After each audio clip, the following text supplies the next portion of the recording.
I'd like to thank you all to start with, actually, for joining and your participation and willingness to invest the time and energy in joining the ERN network.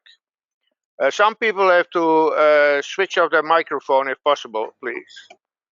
And then later on, if you have questions, you can open your microphone. We can see it easy and then give you the word. It's an investment of time in administration and patient care, in finding everything, and then joining the network. And you had to be patient because the European Commission only launched the new call in 2019, and then with the COVID, there was a delay in joining the networks. But finally, I'm happy that we managed to do this and that we see you all today. We prepared an agenda of the meeting together with a welcome overview of the network, which has been done, because still a lot of the work is done behind the scenes. So many of you might not know all the developments which are there already. Second point is that you are asked to look at the governance documents, to sign it on behalf of your healthcare provider, and then return it to Jen and the office so we can keep track on this. And we today received a message from the European Commission that some of you have not used their healthcare providers or their hospital email addresses, which is not acceptable. So we will contact you again for those who did not give the right email address or your private email address. This is not acceptable for the European Commission due to the privacy and data protection issues. So don't worry, all slides will be sent. Just sit down, relax, and think if you have special questions. So to give you an overview at the European level, and then we come back to the specific issues within the network by our team members. I'll prepare some slides. So Jen, if you could give me the first slide and then the second one. All right, so the whole ERN system is based on sharing knowledge for the care and cure, if possible, of our patients with a rare or complex disease in the urological field or the anal rectal malformations.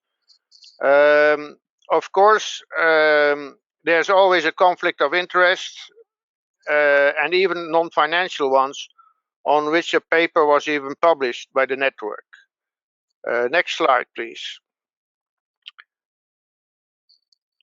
Okay, it was a long way, and not all of you might be aware of this, as it already started in 2000 or even before, with some ideas on this for the 30 million people in Europe who are there with a rare or complex disease. Then, of course, at European level, there are official status and documents to prepare, to make decisions to be made, and as you are aware, in Europe, this might take some time. But again, in 2011, it was an important article accepted on the cross-border healthcare, and then a decision in 2014. And now we are the first ERN, actually, because we had a special position, who entered the EU for Health program, which is a large program funding all EU health developments. These are all official steps and legal issues involved, so this is why we sometimes need statements, policies, documents, protocols, to keep everything in order with the legal requirements which we have to report upon. Next slide, please.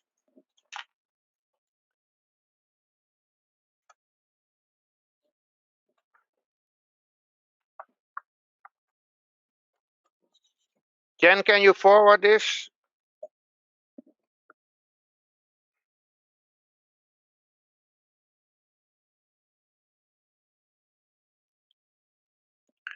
We might have to decide to switch down the video connection, so please stop your video connection so that you can follow, and then we'll later on open it up.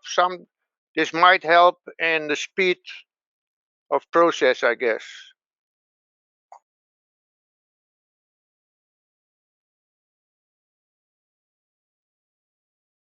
Okay, so the life of the ERN started a long time ago, like I said. In the end of the day, in 2017, 24 ERNs were launched, and they are entering now into their second stage after an evaluation. So this year there will be a lot of evaluation work done to provide the European Commission and everybody involved with the added value of the ERNs. We think, at least, working in this field and this ecosystem already. Next slide, please, if possible.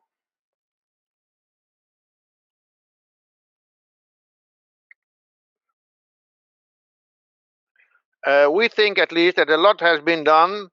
And to let you know that it's like I said, it's a European program. So for the member states of the European Union, so it involves the European Commission, coordinators of these 24 networks, the hospital managers of all hospitals involved, and representatives of each member state. Each member state has 2 representatives for this development.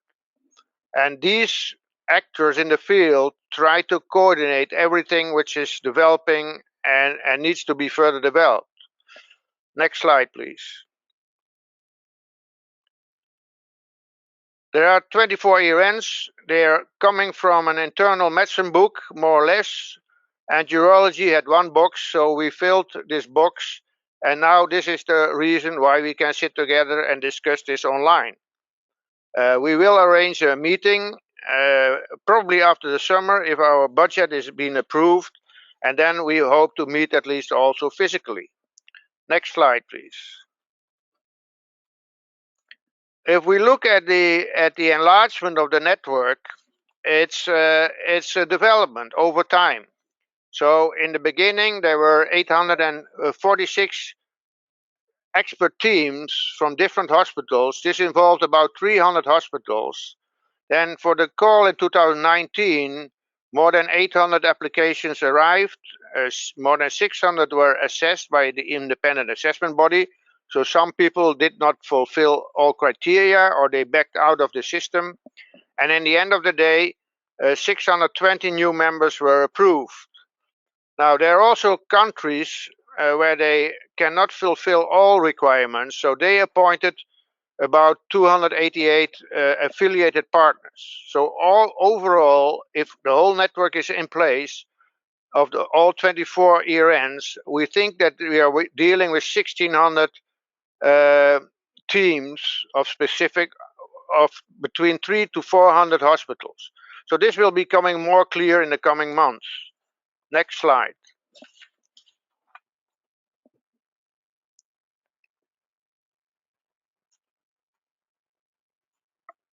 Okay. Oh, we skipped 1. That's not a problem. So we're working together with 6 other ERNs more closely in cross-ERN working groups. And in this way, we can cross-ERN different specialties and discuss patients who are more complex or have diseases from different areas. Now, the ERNs have different tasks, and they involve harmonization of disease, monitoring, research, disease information, training, and virtual consultations. So on all these areas, developments have been taking place over the years, and connection have been made to the major scientific organizations like the EAU, the EAU Guideline Office, the ESPU, the EUPSA from the pediatric surgeons, and other actors in the field. Different programs have been launched and supported by the European Commission, like the development of an ERN registry, like the webinar programs, like the mobility program, and a very important virtual consultation tool, which is called the Clinical Patient Management System. So on all these areas, at least there have been developments over the last couple of years, which still at many places need improvement or new versions, and we will come back to that later. Next slide, please. So clearly, if you think what is the advantage of all of this, I think we now have a connection between different healthcare providers, so different expertise teams. We know at least some of their value in the patient numbers. We have a video consultation tool, so if we trust each other, we can discuss complex cases, complications, and see if additional advice can be of help in the clinical decisions. This can be connected with the patients, and then decisions can be made on a local level by the treating physicians. We are working closely together with patient representatives, so patients having a broader view than their own disease, and this will be coming later clear, I hope. We're working on a program for the ERN specific clinical practice guidelines, where another amount of money is involved in a Spanish organization to help us out with new protocols and new ways of developing these guidelines or clinical decision support tools. Like I mentioned, we're setting up a registry for participation with a horizon of at least 25 years, which no institute can do on its own for all the 120 diseases which we are currently covering. And again, there's an educational program developing with webinars, exchange program, and an ERN academy where all tools will become available, I think. We're discussing research programs and, of course, the publications. So I think participating in this network will provide you also with new views, new collaborations, and new options. Next slide, please.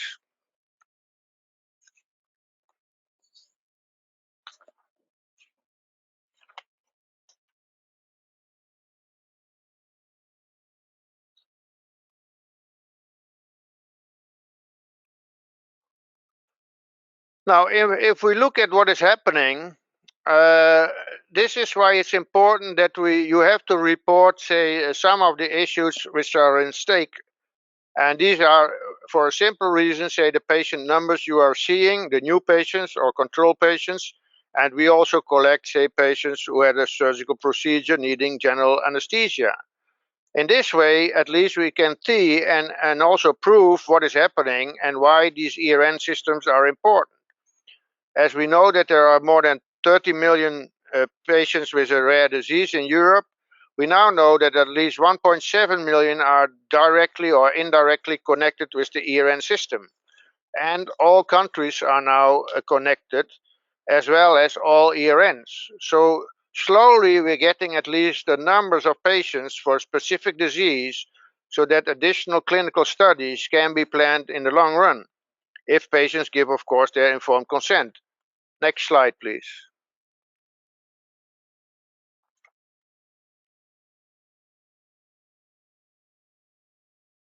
Now, we've done this for the first 29 hospitals who were the first members of this network from 11 countries.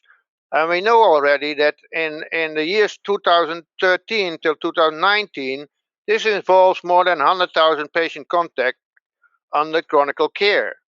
Now, we made these graphs, we looked at the patients, the distribution per country over time, as well as per disease area. And this is all available to develop further clinical studies. It was published this year now in paper in European Urology. So if you want to know what was done, have a look at this if you have not seen it before. And this is just the patient numbers, the new patients, control patients, and procedures. So we can learn from this, and then we can compare and develop in the future, I think, additional clinical studies. Next slide, please. Now, if we look at the developments over time, I think it's good to remember that this only started in 2015 at the EAU in Madrid, and a meeting at the meeting of the EAU Scientific Office in 2015, and additionally a meeting of the European Commission. And then in 1 year time, Chris Chappell from Sheffield Teaching Hospitals, together with Michel Battye, formed a network of the first 29 hospitals joining from 11 European countries. In this way, we could comply with the requirements from the European Commission, so the network was launched in 2017. And then due to the Brexit, there was a change in coordinatorship to Nijmegen, as the UK made a different choice than we first expected.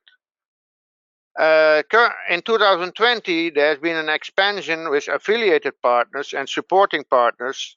And then in 2021, there was the process of member expansion, a new grant support, and this year we're working on the further expansion with inclusion of all new members, as well as the financial support provided by the EU for Health program. Next slide, please. Now, there is a European vision on this, and it's shared by the European Commission. So it's too small to read, but you will see it on your slides when you receive it. But at least there are ideas with an horizon till 2030 and actually running up till 2040. So this is the horizon we're talking about. These are the developments. So sometimes you might have the impression that things go very slow, that it takes a lot of time and energy and investment. But on the long run, I think we're working on improvement of the whole system. We're working on integration into the national healthcare systems. And mainly we're working, of course, in the improvement and innovation of care and cure for our patients who are involved and who trust in our responsibilities and care and innovations for them. As far as I can see, this was my last slide. So I'm happy you all joined, and I'll hand over now to Michelle for the further explanations of all developments. Thank you very much so far. Yes, hello everybody, and a huge welcome. Wow, this feels like it's been quite a long road, and congratulations to all of you for your perseverance with the paperwork, really. We know it was a fairly tedious job, and we thank you for all the effort that you went to. And we're here now. So my name is Michelle Battye. I am part of the coordination team, which is led by Wout, and we're basically here to provide you with the infrastructure to help you get involved in the various activities that Wout has so clearly outlined. We're here to support you in whatever activities you have the time for. It's up to you how active and how much time you have available to dedicate to the various activities in the network. I think, as Wout explained, there are numerous opportunities for you to get involved, and the European Commission seems to be heavily investing in the ERNs, both at a political and an economic level, really. We secured more funding this year, and I'll touch on that later. But really, I want to encourage you to get in touch with us if you have any questions. A virtual meeting can be very easily arranged, and you'll meet all the various members of the coordination team who lead the various aspects of the work. So that's my general presentation on coordination. I would now like to mention the governance statutes. This is part of the document that you were sent along with the welcome pack. I would encourage you to read it when you have the time, please. We're quite proud of that. It took a lot of work, and we hope it's a clear explanation of how the network works and who the various members are. So please have a look at it, and you can always refer back to it if you're not quite sure what we're referring to. And it will take a bit of time because there's a lot of jargon, there's a lot of European groups, there's a lot of European committees, work packages. So it'll take a bit of time, but we hope that you'll get used to it. But please feel free to ask questions.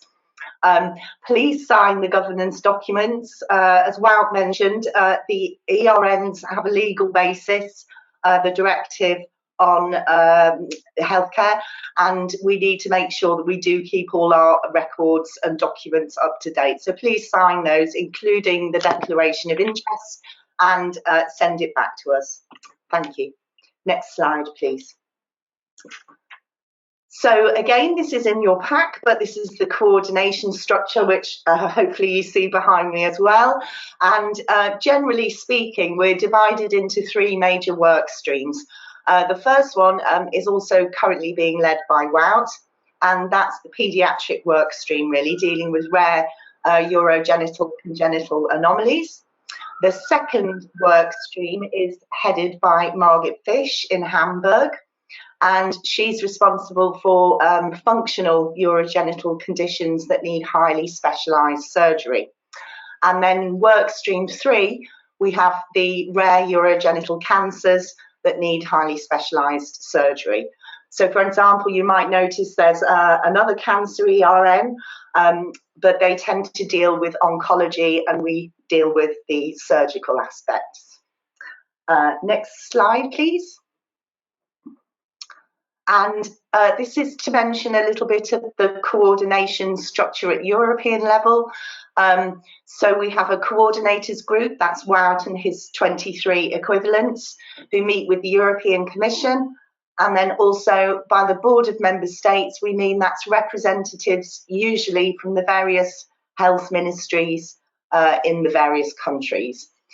So again, all of that coordination is going on at European level. And then also the coordinators have set up working groups which deal with specific topics at a cross ERN level. So they're things like knowledge generation, the CPMS, ethics and data protection, research, monitoring, all the things that are important to all the ERNs at a more transversal level. Next slide, please. We also have members, as Wout mentioned, and affiliated partners. So affiliated partners are generally appointed by countries where an ERN has no full member. They could be very small countries that couldn't be expected to cover all the various rare diseases. And they can be appointed as affiliated partners. For example, we've got Malta and Luxembourg in the network. Next slide, please. We also have, oh, can we have the next slide, please, Jen? We also have a range of the scientific societies in our area, and we collaborate with all of them.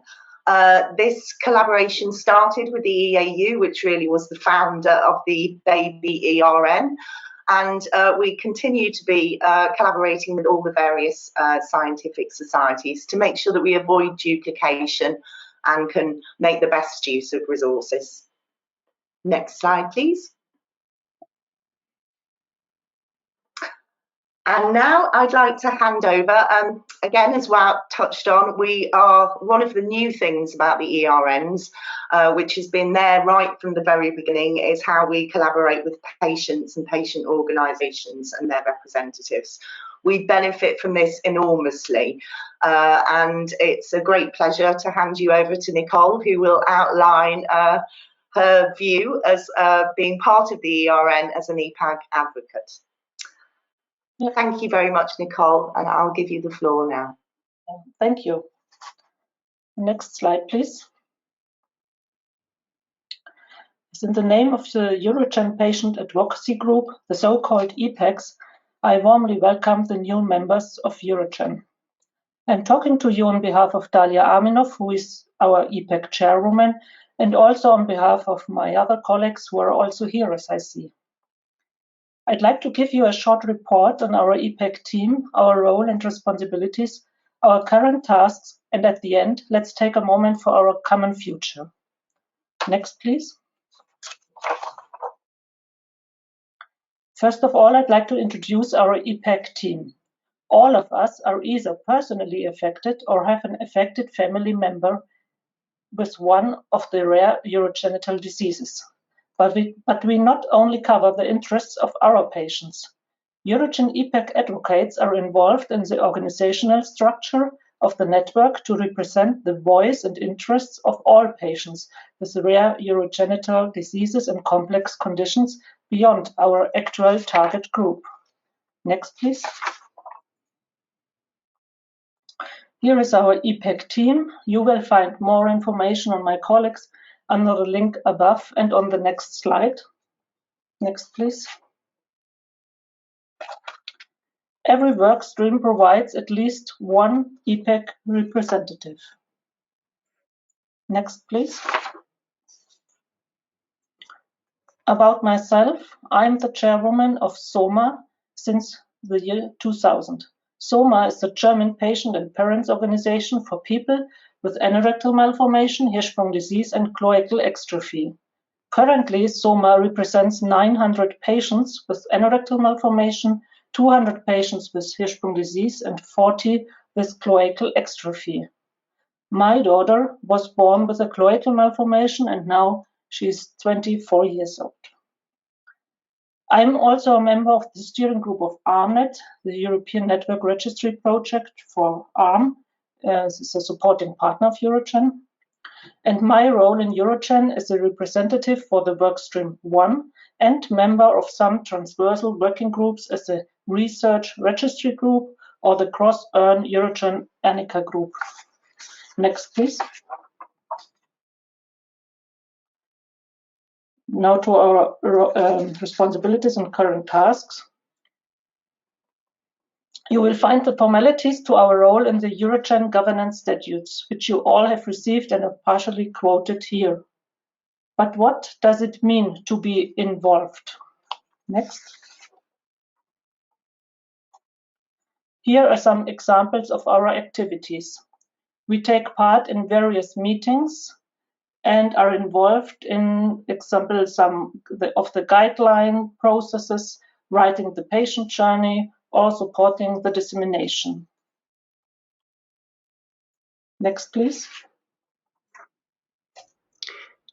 I just threw this in here. It was in web slides, but it seemed like it was more relevant to the EPAG section. So that's just showing that we've been involved in, together with our EPAG, on the Rare 2030 project, and a slide showing an example of the patient journeys that have been produced on anorectal malformation and bladder exstrophy. And there's also been one produced on penile cancer. I think back to you now, Nicole. Okay. No surprise. Yeah, and what we like to do in the future, what are the future goals? This is planned, writing a chapter on the next Elsevier book on urological rare diseases on the patient involvement in the ERNs and quality of life, continue to contribute to webinars and guidelines working groups, improving the transition pathway inside of the entire ERNs, but especially between Workstream 1 and Workstream 2 in Eurogen, and working together to set up thresholds and other criteria for ensuring optimum treatment for patients. The next, please. And there's one last thing I would like to ask from you. Please actively involve EPAGs or patient representatives in your mind and in your work. Let's communicate at the common level in our role as experts by experience and in your role as medical experts, and together as co-producers of knowledge. This way we create a win-win situation for all participants. Thank you.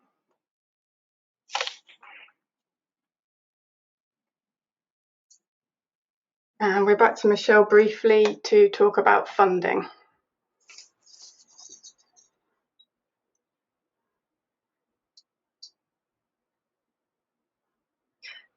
Hello, hopefully I'm back on now. Yes, so we have had some very good news on funding recently. So in the 2022 work programme of the EU for Health programme, we were a little surprised to see there was about 52 million euros invested in total for the 24 ERNs.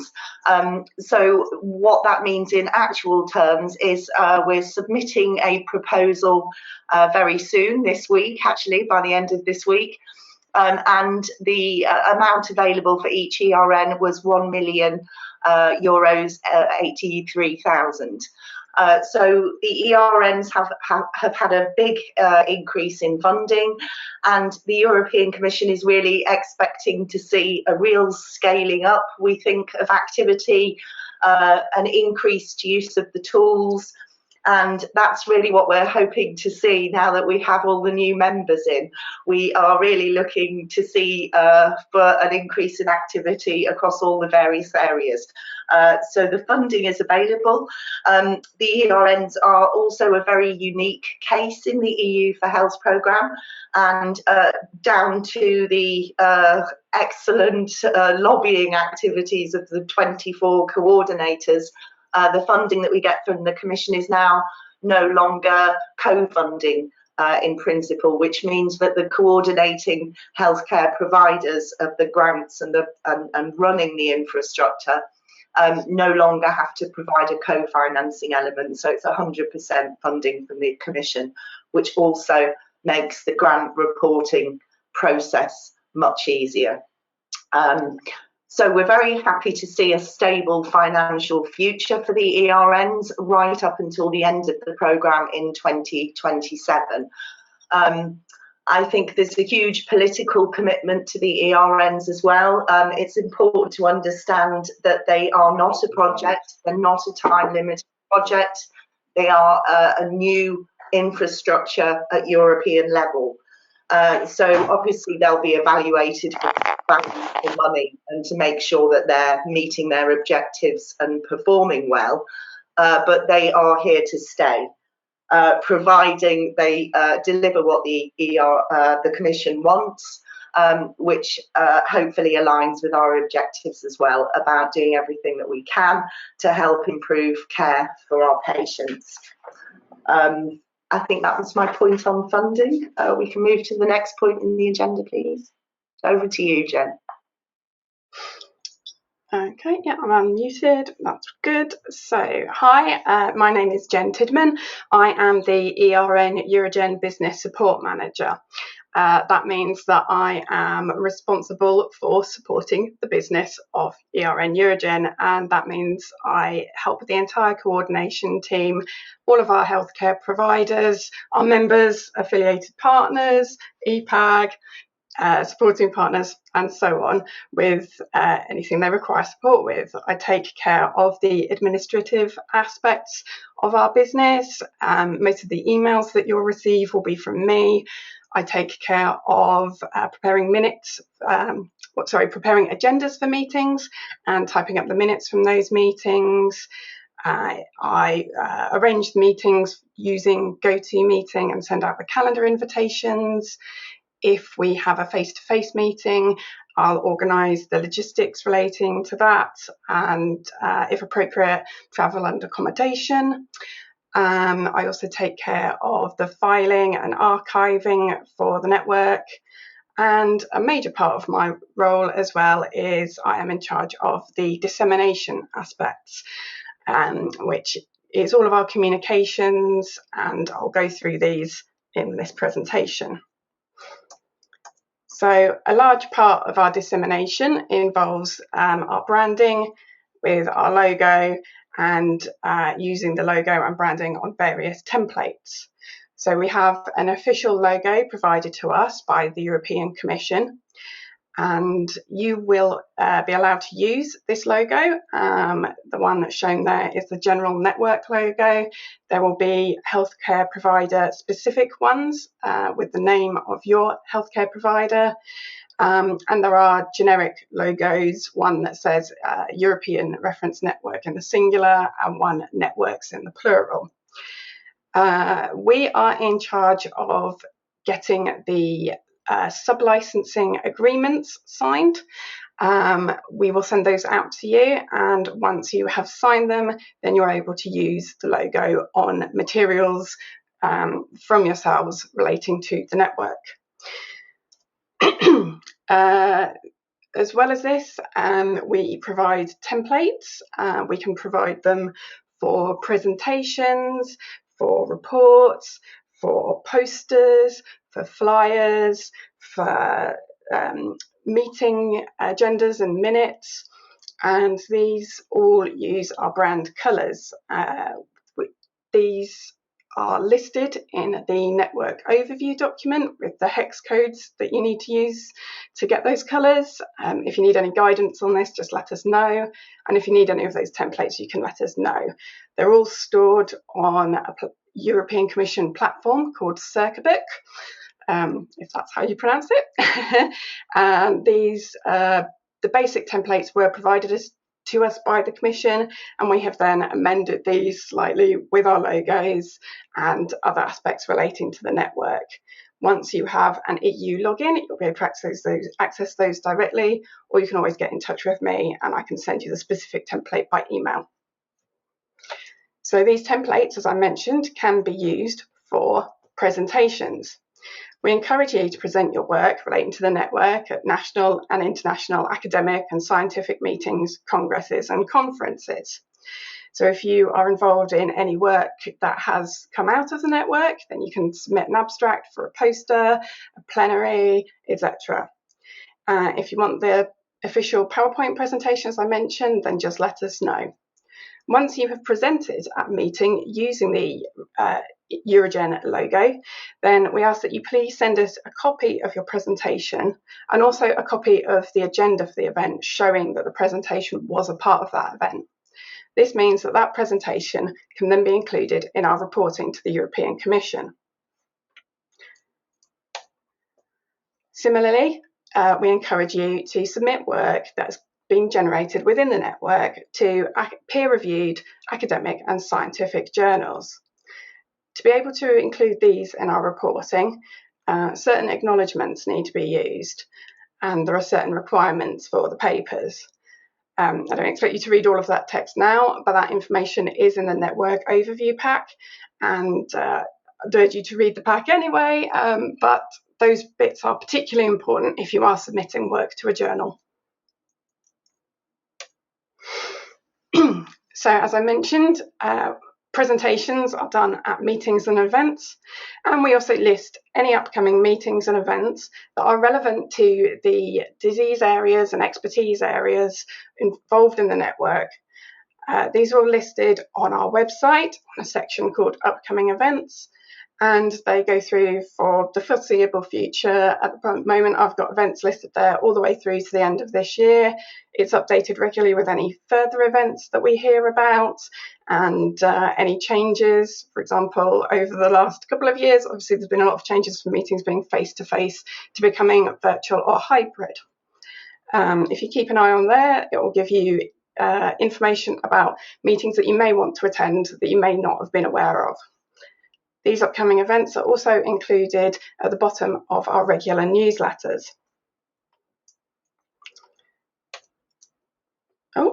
We're missing an infographic there, but we have a main website and regular newsletters.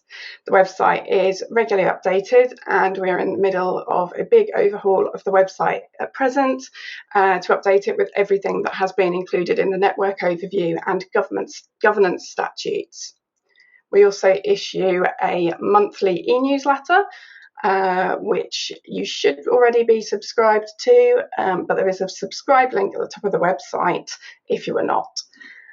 This contains the most recent news from the network, information on funding, surveys and questionnaires that would be helpful for our members to take part in, information on events, as I mentioned, information about our upcoming webinars, and all sorts of things that may be useful to you. In addition to the main e-newsletter, we also issue a webinar newsletter.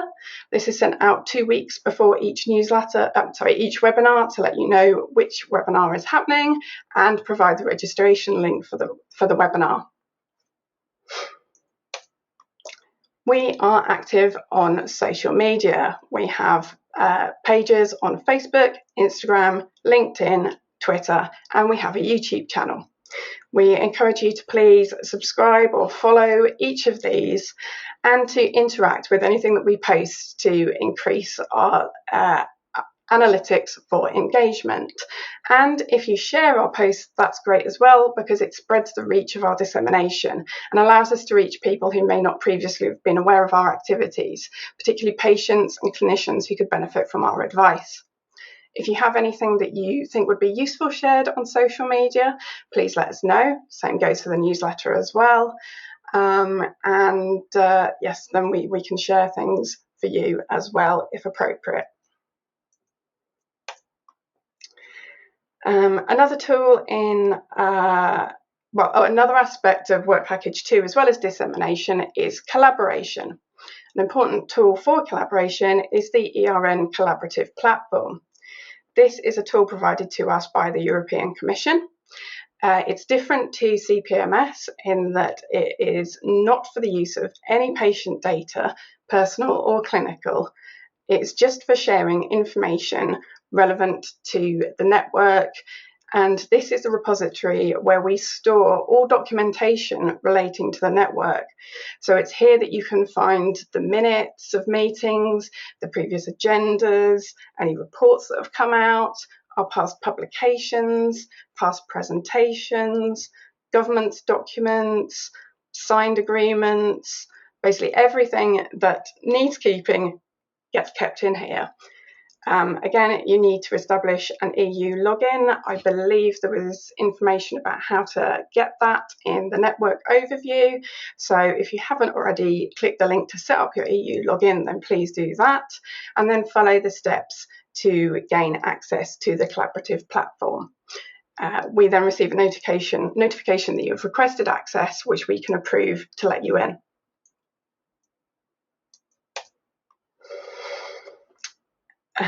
In terms of collaboration, it's already been mentioned before, but we are very active in the cross-ERN working groups. There's one on paediatric anaesthesia and a surgical working group.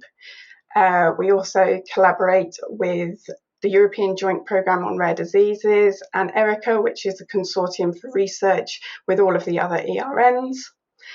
And within the EC, there's the coordinators group, a CPMS group, project managers group, IT group, groups on ethical and legal issues, integration, knowledge generation, monitoring and quality improvement, and research. And we're also assisting the EC with their joint actions on the European Health Data Space and the national integration of the ERNs, and in the future, the rare disease partnerships.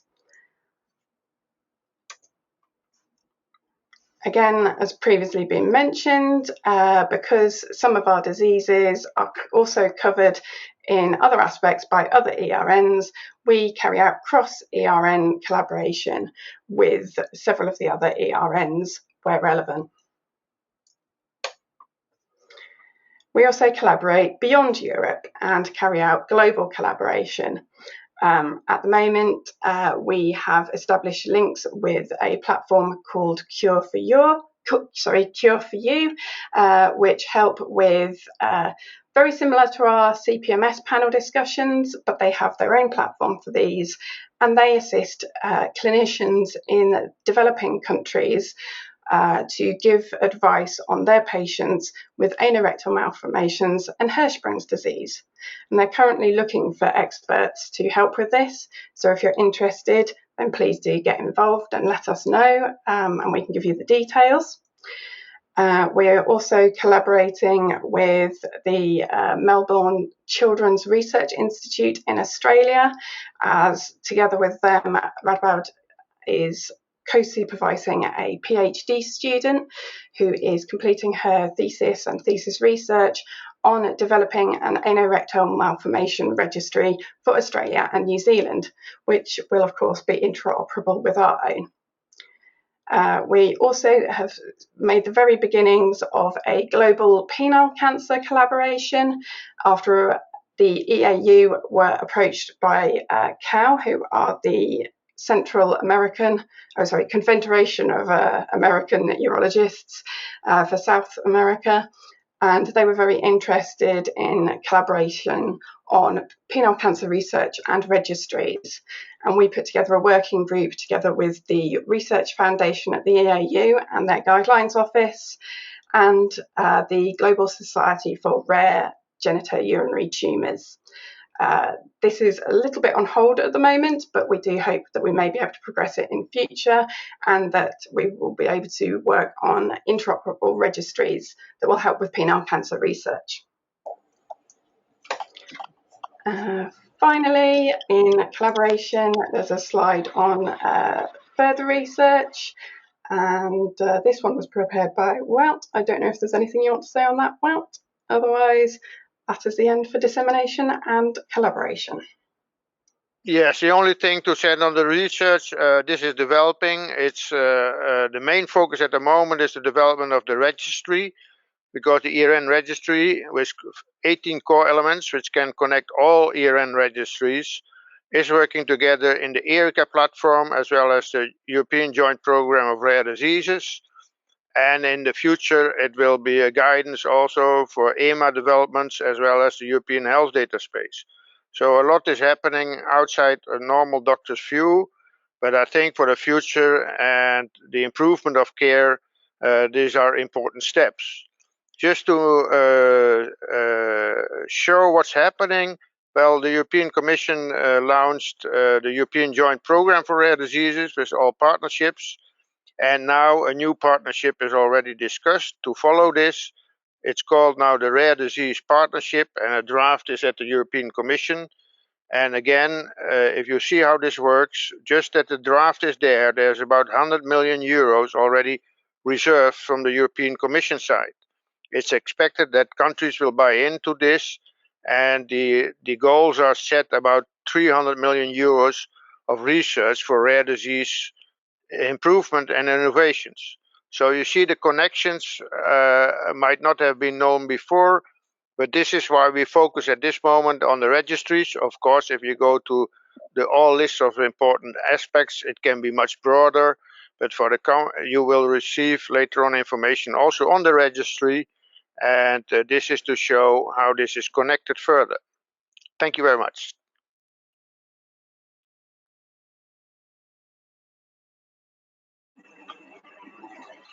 Hi, I think it's me now. Hi, everybody. Hope you can hear me. So my name is Darren Shilhan. My title is Lead IT and Data Performance Analyst. That includes I guess, a few things which I'm going to talk about now, mainly around the collection of data from the network, and also now analysing the performance data of the network as well, which I'll go through. So yeah, first slide, please, Joe. So one thing we do, one of my major jobs is to organise and run the data collection exercise each year.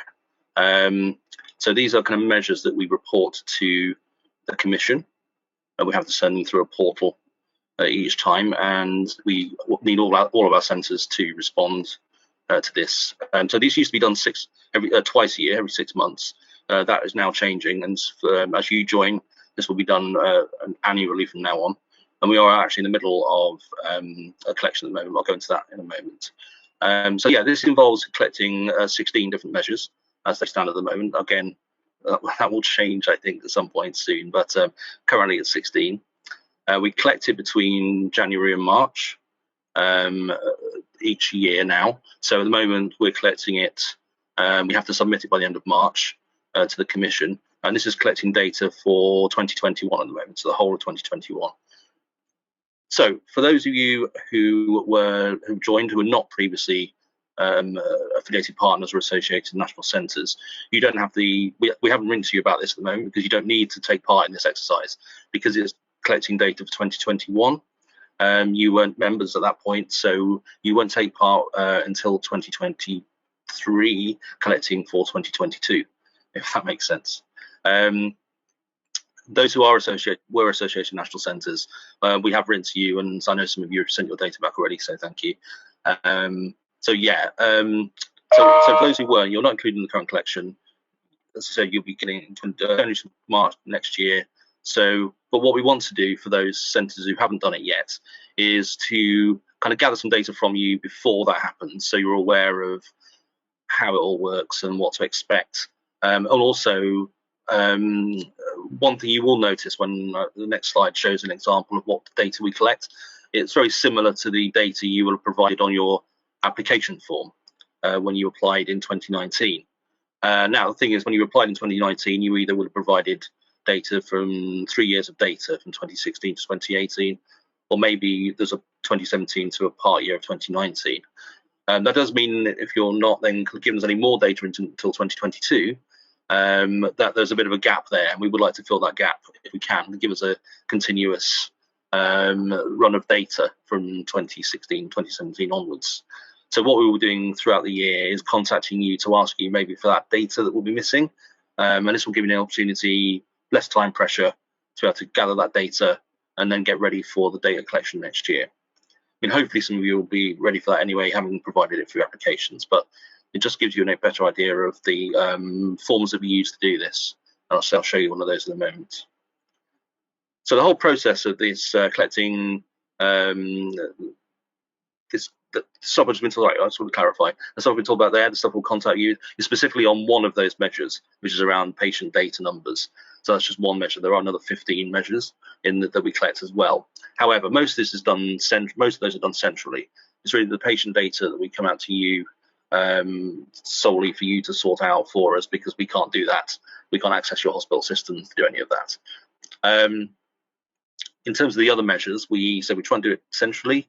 We also do most of that, a lot of that, through our monthly workstream meetings. So, and there's also the things that Jen has mentioned, particularly around presentations and publications. So please mention those if you attend the workstream monthly meetings or quarterly meetings. If you mention them there, we'll kind of take a record of them, and that means we can kind of we can get started on validating everything, and not waiting right till the last moment to have to do that. So as I said, we do validate information as much as we can before it's sent to the commission. Jen, next slide, please.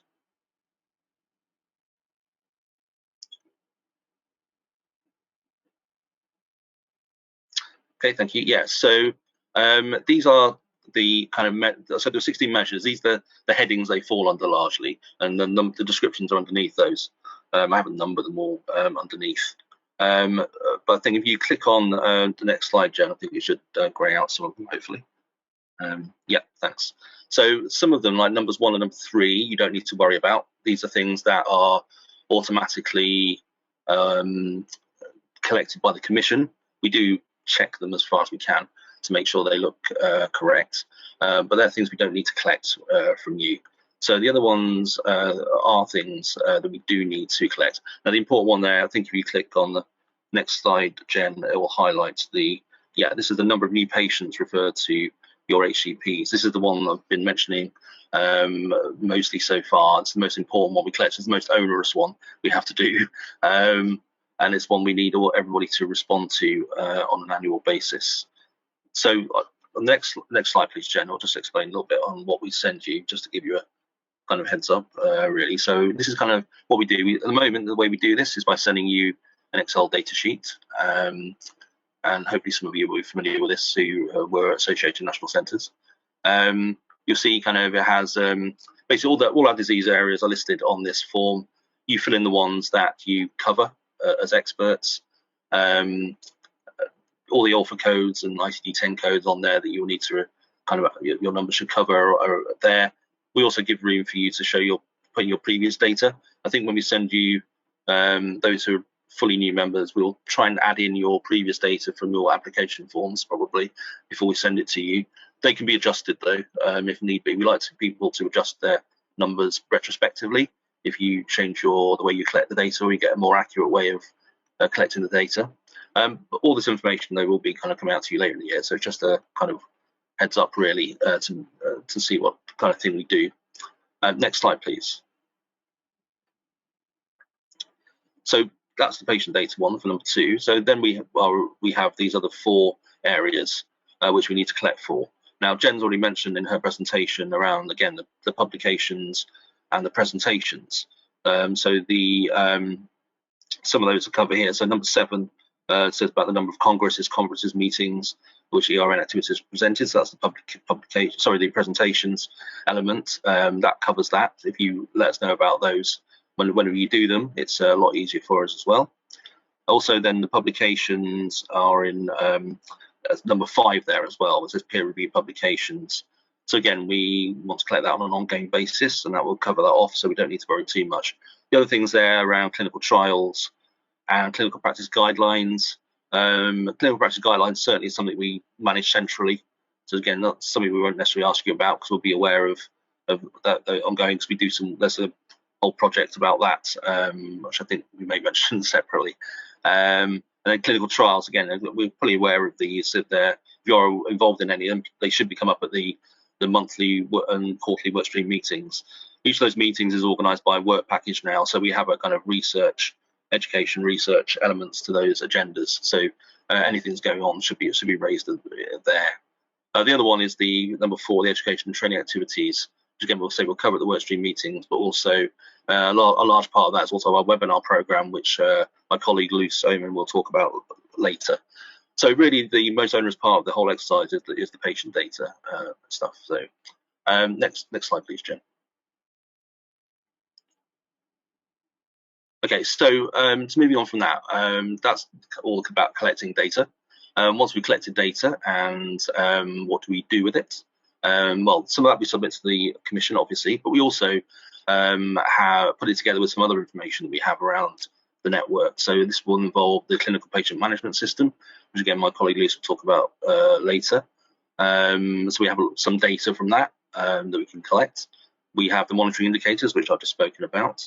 We have the social media data, which Jen has mentioned. Those social media sites that we work on, we then look at the data from those to see how we're doing in terms of disseminating our message. And also then we have also just general network information around, the centres involved, disease areas, things like that. So I'll just show you some quick examples, some screenshots from the latest performance report.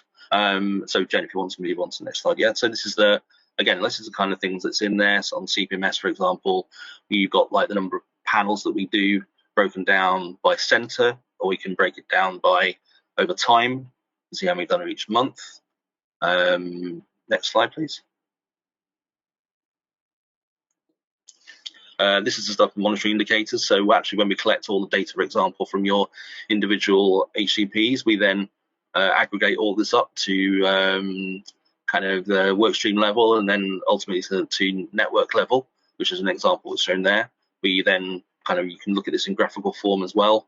And so this is quite nice. We mentioned this run of data that we want to have, because at the moment for all the centres, currently we have almost 9 years worth of data for those original members.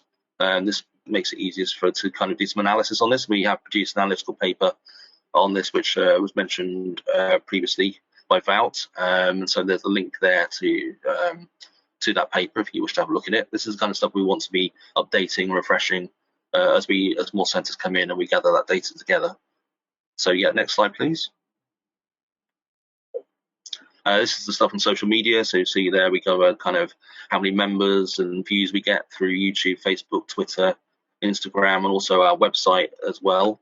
We try and kind of push traffic through there. There's a lot of information on there. Jen mentioned also that she's in the midst of updating it as well. We kind of try and keep focus on these days to make sure all the information is up to date. And you can find a lot of stuff that's going on there. All the latest news around webinars, particularly, is on there now. So yeah, there's another example of stuff you can find in the dashboard. And then next slide, please. This is the kind of full section, which is the network information.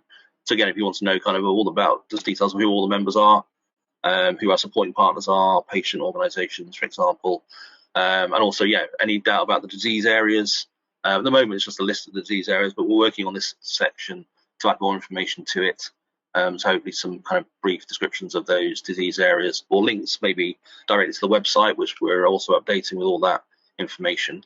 But yeah, and also, so I'll just say before we move on from the performance reports, so this is taken from the latest version. We'll be sending out a new one, hopefully next week, or this week even, it's Monday.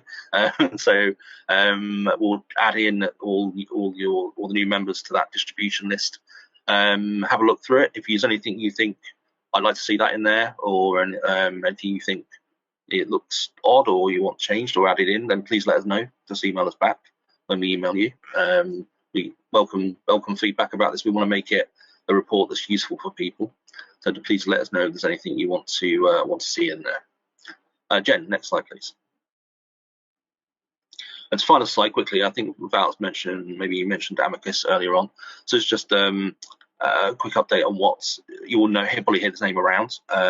So Amicus, the Assessment, Monitoring, Evaluation and Quality Improvement System. So a company is undertaking this work on behalf of the Commission. They have two main things that they're doing. One is the actual evaluation of the ERNs, which was mentioned earlier. We've done every 5 years. And since the ERNs officially started in 2017, the first evaluation, 5-year evaluation, is due this year. So they are in the midst of getting on with that. The other thing they are doing is also looking at those 16 measures that I mentioned that we collect for the Commission. They are also examining those. So they have been doing a review of those, and they've recently published their kind of findings on this. They want to make sure all the measures are relevant and appropriate. They submit their proposals, and it probably is probable that there will be changes made to those measures in 2023. We don't expect them to be too drastic, but there are a few maybe added in and a few altered. So we will obviously communicate all of that to you. I think the patient data though will stay pretty much as it is. So that major one for you won't change. It's the other ones that will alter to some extent. I think that's everything for me. So I'll hand over now, I think, to Lise, my colleague. Thank you. Yes, thank you very much. Hi everyone, I'm Nuts. I'm the clinical data specialist, which means that I work together with Darren on the data collection, the performance dashboard, on the webinar program, and on the CPMS, the Clinical Patient Management System, which is something I'll tell you a little bit more about. Yeah, the next slide, please, Jen. Well, the ERNs are networks that will mainly facilitate the sharing of knowledge and experience. And because we are an international network, we aim to make the information travel rather than the patient. And next slide, please. The Clinical Patient Management System, CPMS, it's a digital tool that is compatible with most electronic devices like computers, tablets, and smartphones. And it allows virtual cross-border consultation among experts in the field. It provides a secure upload of pseudonymized patient data after a patient has given his or her informed consent. And maybe you can click a few times, Jen, because there are some pictograms on this slide. Yeah. Yes, great. Next slide. Because here you see the informed consent, which exists of 3 parts. And the informed consents can all be found on our website, and they have been translated into 25 languages. So I think for everyone there is a translated informed consent. Yes, next please. But it is quite complicated to get access to CPMS, and this is because it's a very well-protected system. You have to take several steps, and I will go through the process very briefly, and we will later have a separate training session in which we will explain everything in detail. At first, as was mentioned before, you have to create an EU login. And if you have that, you can already do that for now, and then you can request access to the EUROGEN CPMS. Then we will check the identity of the applicant to make sure that only healthcare providers from the network members do have access. And to allow us to see in which fields you are specialized, you can set up your preferences, which makes it a lot more easy to organize panels for a special disease area. For now, I will not bother you with all the details, but we do have step-by-step manuals to help you out. Next, please. Well, for the healthcare providers, there are several roles you can fulfill, and you can either be a panel lead. So if you have a patient you would like to discuss, you can start a panel. First, you have to enroll a patient with minimal information, and then the pseudonymized patient data will become visible in the panel, and now you can invite experts for this panel. If you don't know who to invite, you can ask help from me or my colleague Darren. We are the CPMS coordinators, and we can also invite experts from outside the ERN as a guest expert. Well, you can discuss this case both written via the comment section or oral using a panel meeting functionality. And we encourage panel leads to prepare a short PowerPoint presentation with the essential background information and the consult request. which can be seen by all panel members. And after a panel discussion has taken place, the panel lead will report the outcome and communicate the advice that was given by the experts with the patients. Next slide, please. If you are a panel member, so if you are invited to join a panel, you can accept this invitation and then you can see the consult request with all the background information and the clinical question.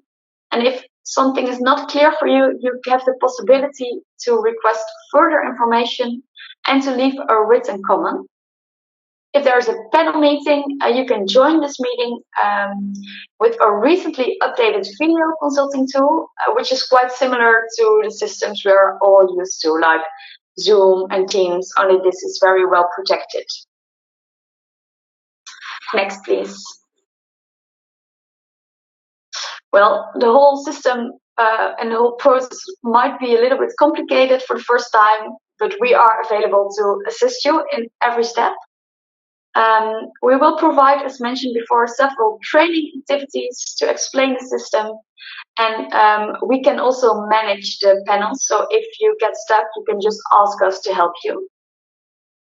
Besides, we have several manuals, and there are some video tutorials available. We do also publish a CPMS newsletter to update you on the most recent developments.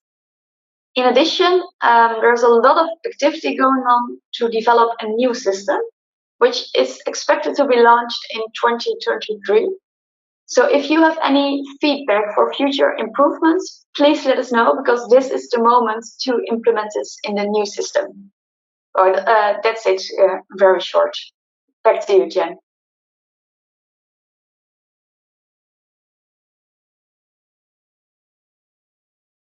Yeah, I think I am next in the line of presentations. So my name is also Loes, but then Loes van der Zande. I am the registry coordinator. So Loes Ome just discussed CPMS, which is to discuss individual patients.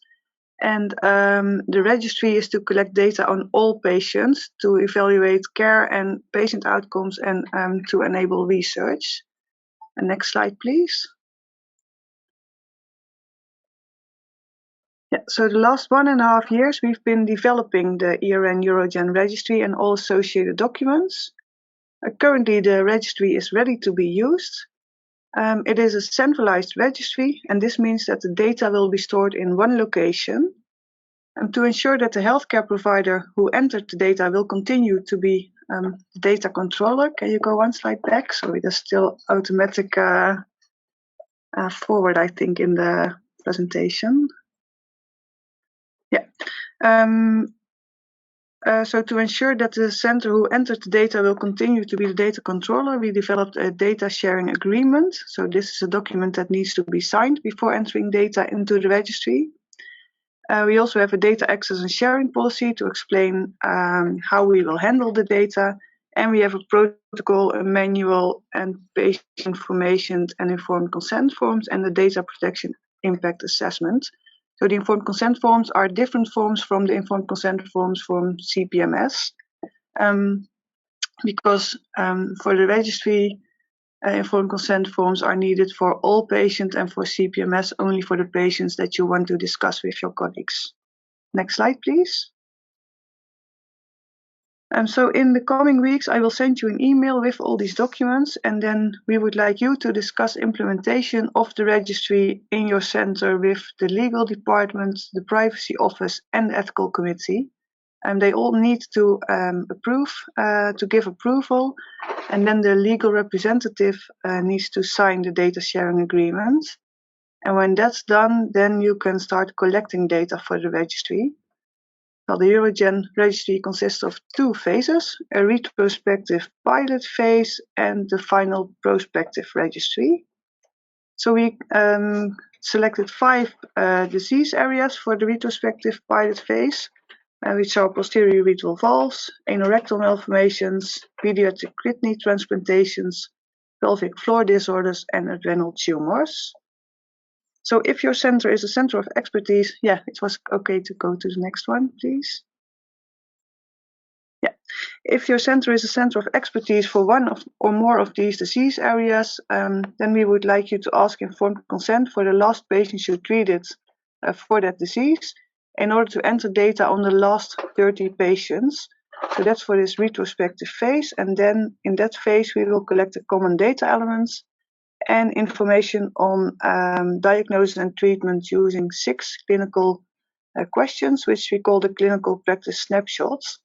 So this will help everyone to get familiar with the registry, and to test the registry and provide feedback. And then we can also compare between the clinical practice approaches that are used across Europe. When the patients for the retrospective pilot phase were collected, then prospective inclusion can start. So then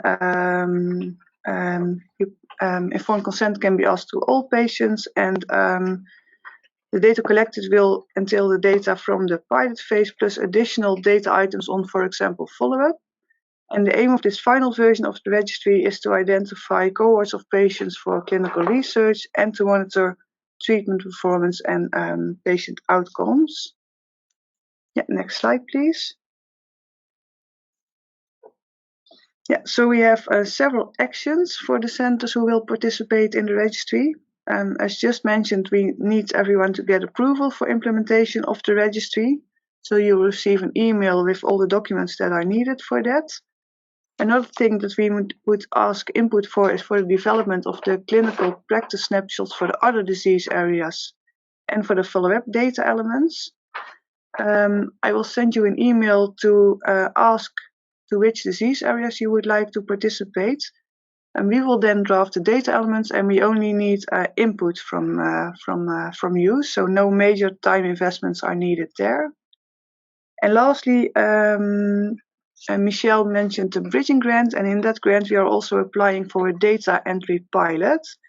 So we would like to provide everyone who is entering data in the registry with a small amount of money, so for example 5 to 10 euros per patient.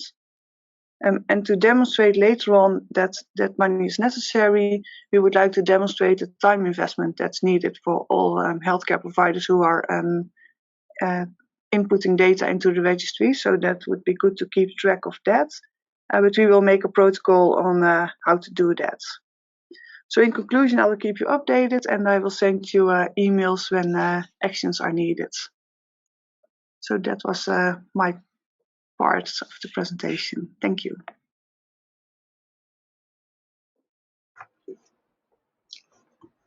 Michelle, will you try? Yeah. Hello, I think it's me next on the ERN Academy. This has been mentioned a couple of times. This is a new thing. It's under development at the moment by the European Commission. Essentially, it's going to be a digital library where all the 24 ERNs can store all of their training and education related material. This, as I said, it's not existing yet, but we are expecting that it should be launched hopefully in 2022. We're also, we've asked, we have a specific need, we thought, in our ERN, and we would like a secure area of that. One of the things that we do actually is record highly specialised surgeries on the disease areas that we cover, using a special HD camera that you can use in the OR room. And it's quite interesting for other people to watch those, we think, after the event. So we're hoping to use the Academy as somewhere to store those surgical videos so that everyone can access them in the network. So again, that's work that's under development for the future.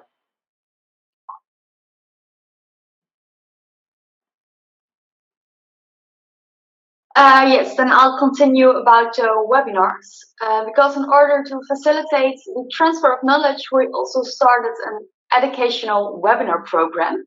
And this is on the whole range of disease areas that are covered by EUROGEN.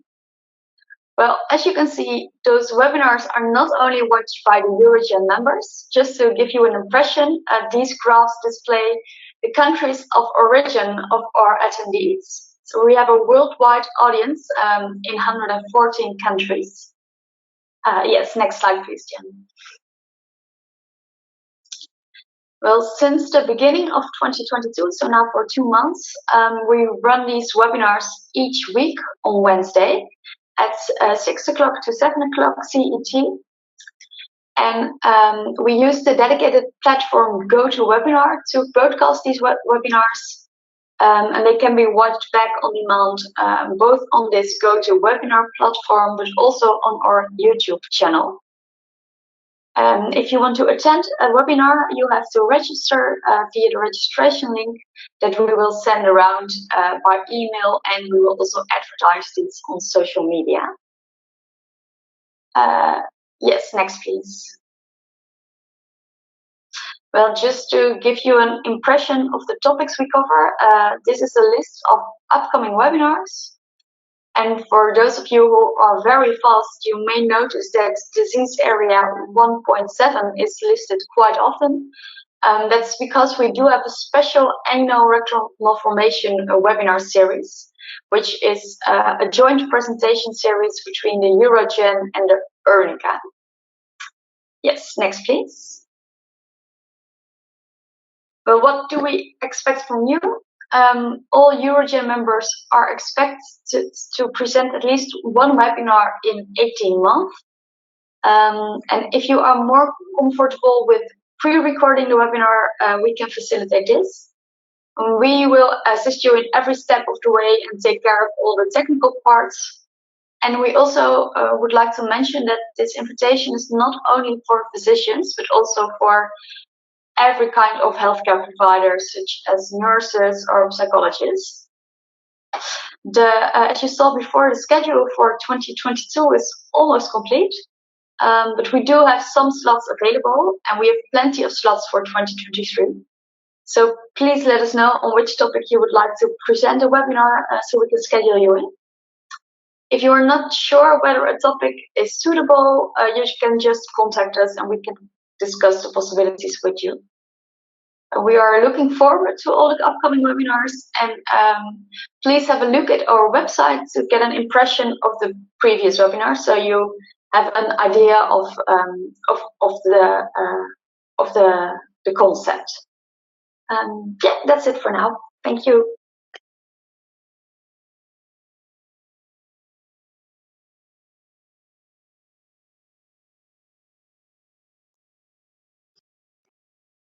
I can't remember if I'm doing this or Michelle. I think it might be me.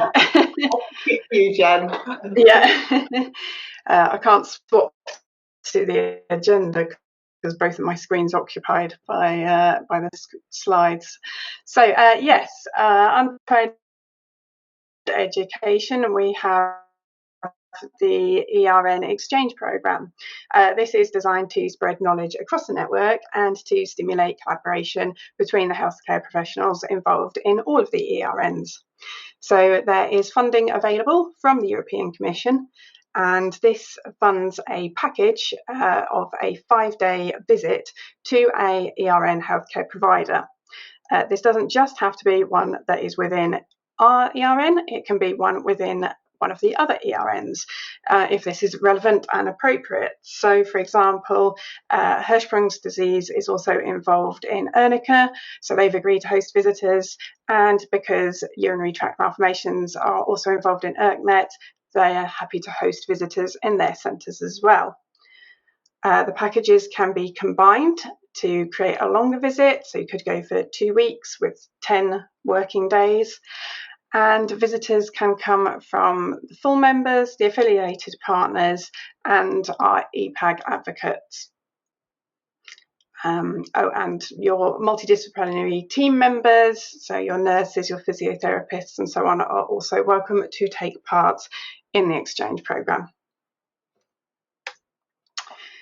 And then another part of our training and education, with a slight overlap with dissemination, is that we have signed a contract with Elsevier to produce a book on rare and complex urology.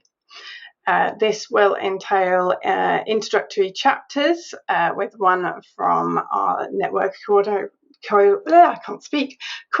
representative, Wout, There will also be a chapter written by Chris Chappell, who's the EAU Secretary General and was the founding coordinator for the network, about the European Association of Urology and their input to the network.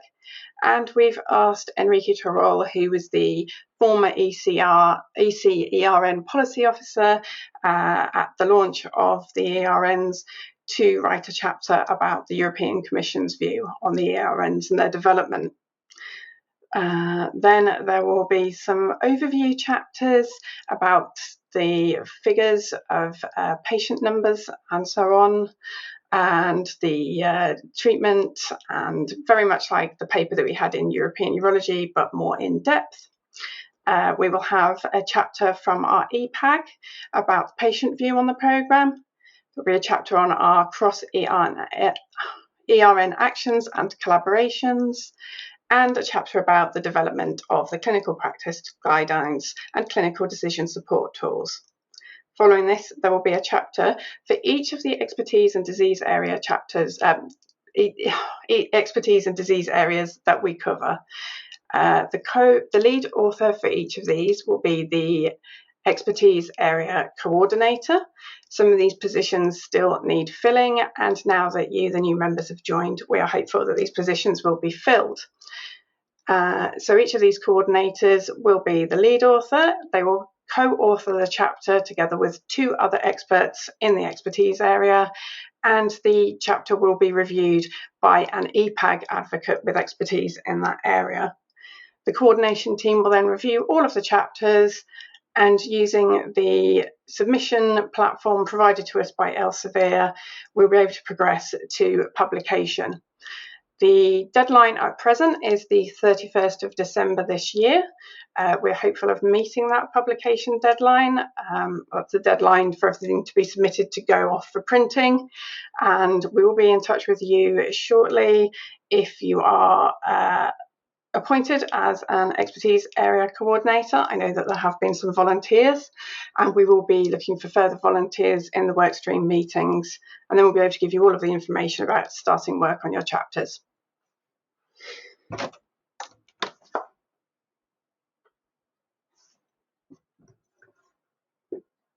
Yes,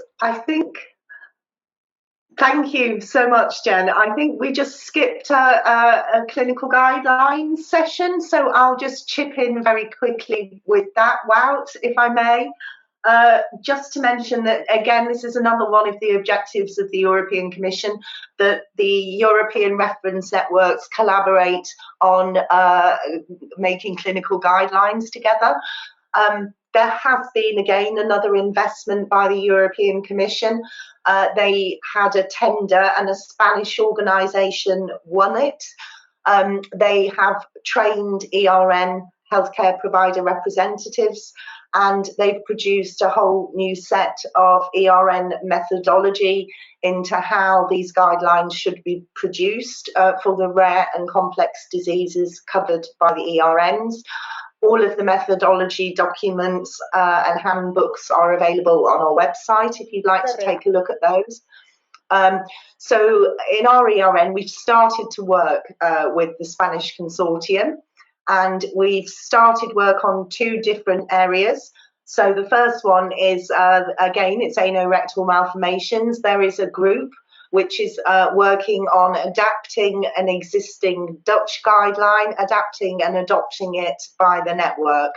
That's currently being worked on. And then we have a second group that's looking at posterior urethral valves. It won't be a clinical guideline, a full clinical guideline. In this case, it will be a clinical decision support tool because there's less evidence available for posterior urethral valves. So in the future, we would like to expand the guidelines work to other expertise areas of the network.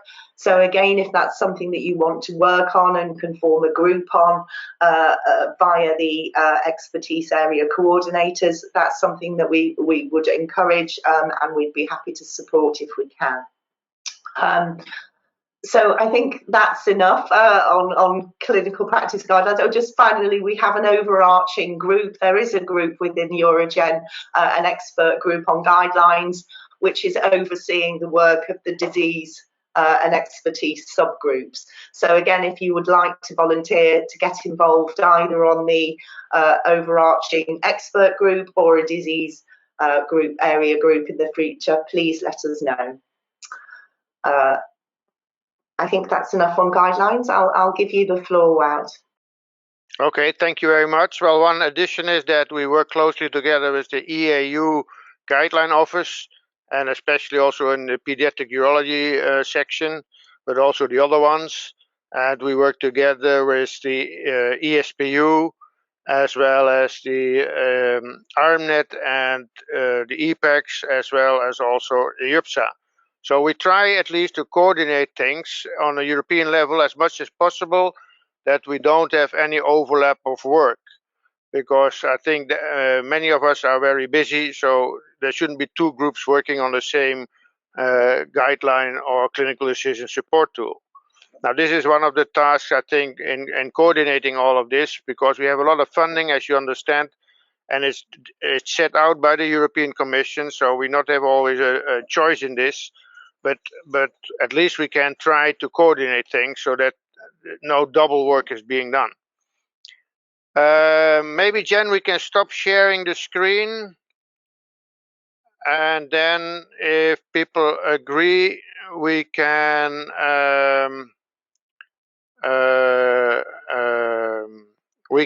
open the videos if possible. We can take a screenshot if you agree, and otherwise you close your video connection, and then I guess we're almost there.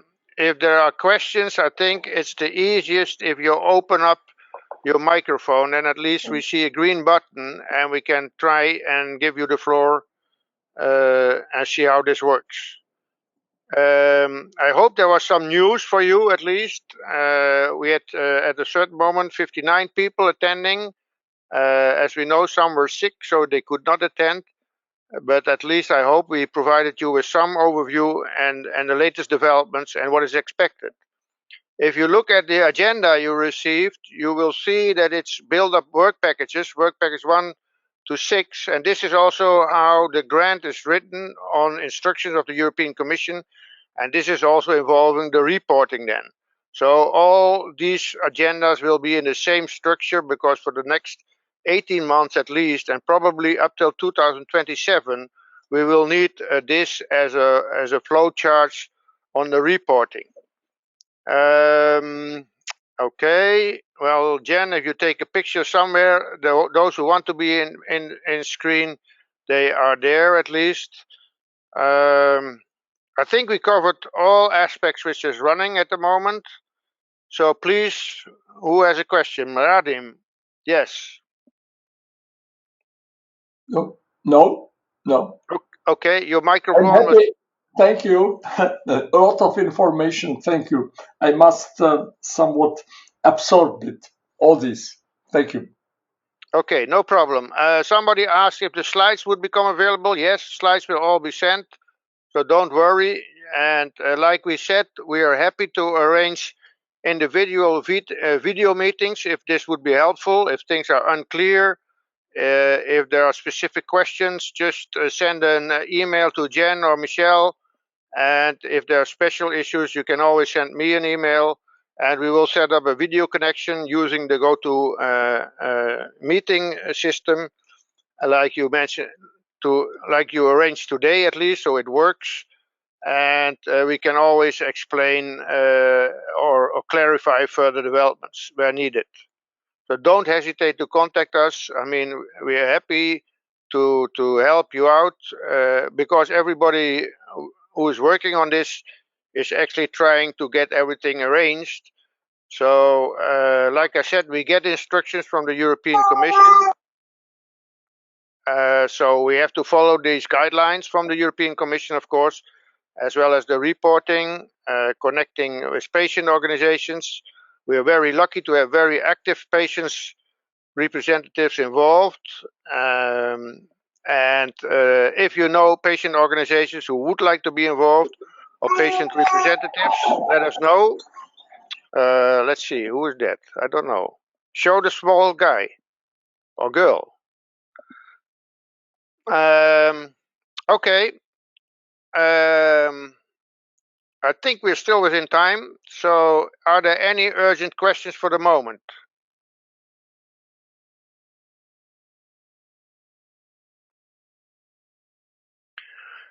Well, if not, as I see no green buttons, I would like to thank you all, at least for attending today. And like I said, we hope that we have brought you up to speed for all developments. The first steps have been clarified. Look at the documents, return the documents, and the exchange of emails will start.